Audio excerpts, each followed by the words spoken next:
Hello, everyone, and welcome to Beneath the Waves. I'm Heather, and I'm here with our first ever Tidal Talk. We hope these will become fun little mini episodes to update you on what's going on in the world of the Seattle Kraken that we know and love so much. And there has been a lot going on. Today, specifically, I'm going to talk about development camp. I was able to attend the final day during which all the players competed in a fun little scrimmage. And it was just a really fun day to see the players in action. And I'm going to talk a lot about the game, but mostly using that game as a springboard to talk about the players. But the scrimmage today was for the Stuckey Cup, which is named after the assistant equipment manager, James Stuckey. And Allison Lukan actually wrote this really great piece on the origins of the cup. It's definitely worth a read. They talk about how it has 4 sides and they're going to add a team name to each side and then add a ring every 4 years to keep building the cup. So I thought that was super fun, but definitely go check that out. I love hearing the origins of traditions and things like that. So just definitely a fun read. But Dev Camp kicked off in a really fantastic way today. Ron Francis came out onto the ice and brought out this year's number 8 draft pick, Berkly Catton, and he was able to sign his entry-level contract. So his ELC is a 3-year, 2-way deal with an average annual value, otherwise known as AAV, of $975,000. After he signed, he also yeeted a fish, which is always fun, and I love watching kids get so excited to catch the fish. I mean, I'd also be excited, but I will always defer to let the kids catch the fish. Ron also announced today that the team agreed to a 2-year deal with Eeli Tolvanen, which elicited a huge cheer from the crowd. I think everyone was really waiting for that one. We love our Golvanen, and since he had arbitration rights, we were all a little nervous on that one, but we were thrilled to hear that. And he didn't announce the terms, but I had to go look right away. So it's a 2-year deal at $3.475 million AAV. But these 2 announcements were just great ways to kick off this final day of development camp. So we were pretty excited going into the scrimmage. So the scrimmage had 2 periods of 20 minutes each. And it was Team White, captained by Tucker Robertson, versus the reigning Stuckey Cup champions, Team Blue, which is captained by Ty Nelson. And unfortunately, it did end up pretty one-sided. Team Blue came out ahead 7-2, but there was a lot to take away just from watching the players, watching them interact with each other, watching them make plays, watching them score, all of that. So that's really what I'm going to talk about today. I have a lot of players I kind of want to highlight, and it's sort of impossible to get to them all, but I do have some standouts that I think you'll all be very interested in. So first of all, we had Tyson Jugnauth. He opened up scoring, and it was 15 seconds in. He already scored a goal, or just took the puck down and scored. It was really fun. He's a left shot defenseman, and he played with the Portland Winterhawks this season, helping them advance to the WHL final. So kind of known in the Pacific Northwest area, which I love when we sign some of our, sort of local players. He hasn't been signed by the Kraken yet, and this was actually his 3rd development camp, but I really liked what I saw. He's definitely an offensive defenseman, and he was able to really create a lot of room for different moves for Team Blue to sort of get in there and create some offense. So I liked that. We need some more of that on the team, and I think as he goes on and continues to develop, it's going to be fun to watch him. The first goal for Team White was scored by Zaccharya Wisdom, and I thought maybe at that point the game might be opening up for that team, but alas, that did not happen. But I want to talk about Wisdom for just a second. He is actually a 7th round draft pick from the 2023 draft. And, as it gets further along in the draft, it's really hard to think about these players coming up to the NHL. Not that they won't, not that they can't, but, you really hear more about those 1st, 2nd, 3rd round picks making it. But I like his play a lot, and I've been watching him since we drafted him. He has so much energy on the ice, and he's very noticeable. Some players out there didn't stand out quite as much, but he consistently stood out to me. And I really appreciated his energy and his just ability to be on the ice, and he looked like he wanted to be there and wanted to compete. And I love that. He was competing for the puck, and it was really fun to watch him. So keep your eye out for him. Just, put him in the back of your brain to maybe just think on. Oscar Fisker Molgaard had the next goal for Team Blue, and that name might sound familiar in super recent memory because he just signed his entry-level contract in June. He definitely was looking stronger and more confident on the ice in this development camp compared to the last one. So he's definitely coming along in development really, really well. He's fun to kind of just watch on the ice because he's not super big, but he's kind of a big guy, and it's fun to a bigger guy, I guess I should say, compared to some of these. But it was fun to watch him play. He was a second round pick in 2023, along with two other players that I would really like to talk about as well, Carson Rehkopf and Lukas Dragicevic. So Rehkopf actually signed his ELC in April of this year, and I think he's getting really, really close to playing, sort of in the big time, if you want to call it. His shot is really powerful. And while he didn't score a goal today, he had plenty of opportunities to do that.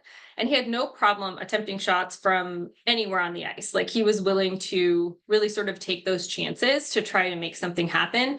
And I really enjoyed watching that. I think we'll see him in Coachella this upcoming season. And, I think he could be someone that is a quick call up for the Kraken if needed.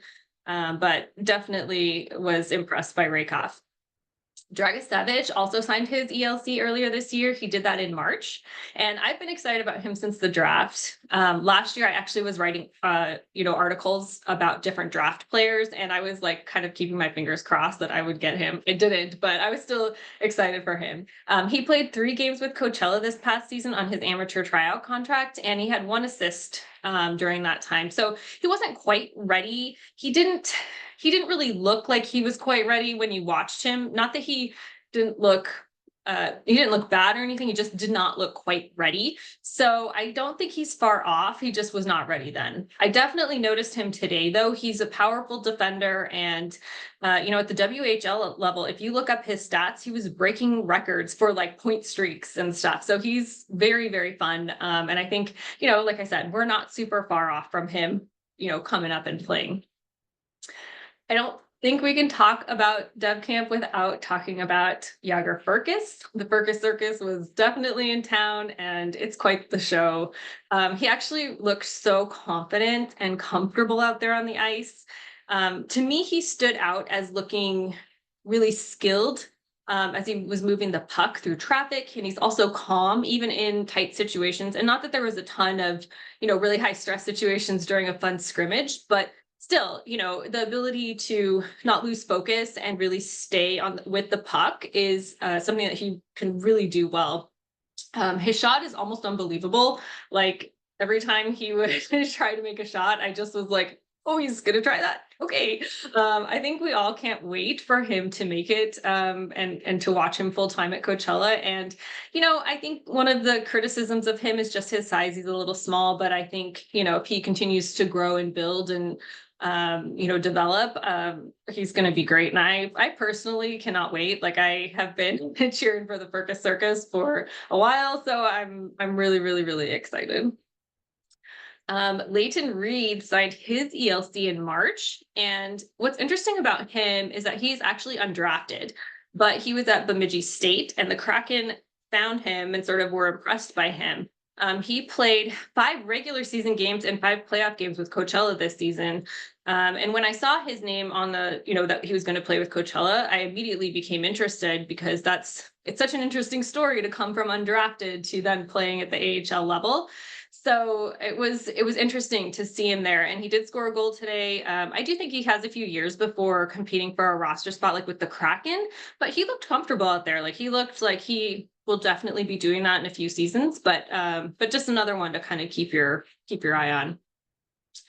It's really hard to talk about everyone because there's so many really great players that we're working with and developing and that are keeping in contact even as they go off and play at other divisions and other levels.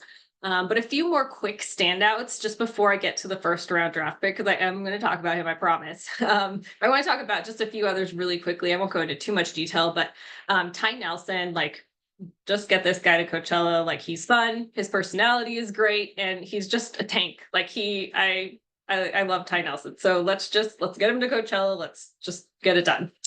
Tucker Robertson, he played 39 games with Coachella this season, and he played 13 games with our ECHL team, the Kansas City Mavericks. So we'll definitely be seeing him again this year, and for good reason. He's a great player.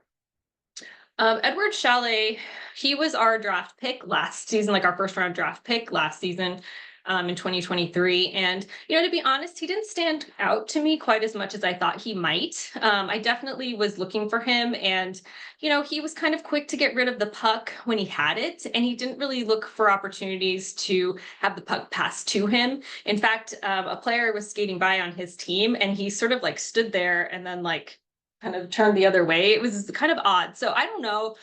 He did have a couple of nice shots, really trying to get a goal in the second period, but that first period, I really didn't notice him at all. So it's going to be interesting to see how he continues to develop over this next season.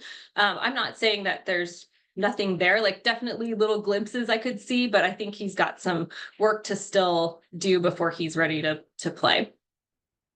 Caden Price also looked good out there. He's really fantastic maneuvering the puck, and his skating is definitely getting faster. So he's made huge strides since we drafted him last year as well.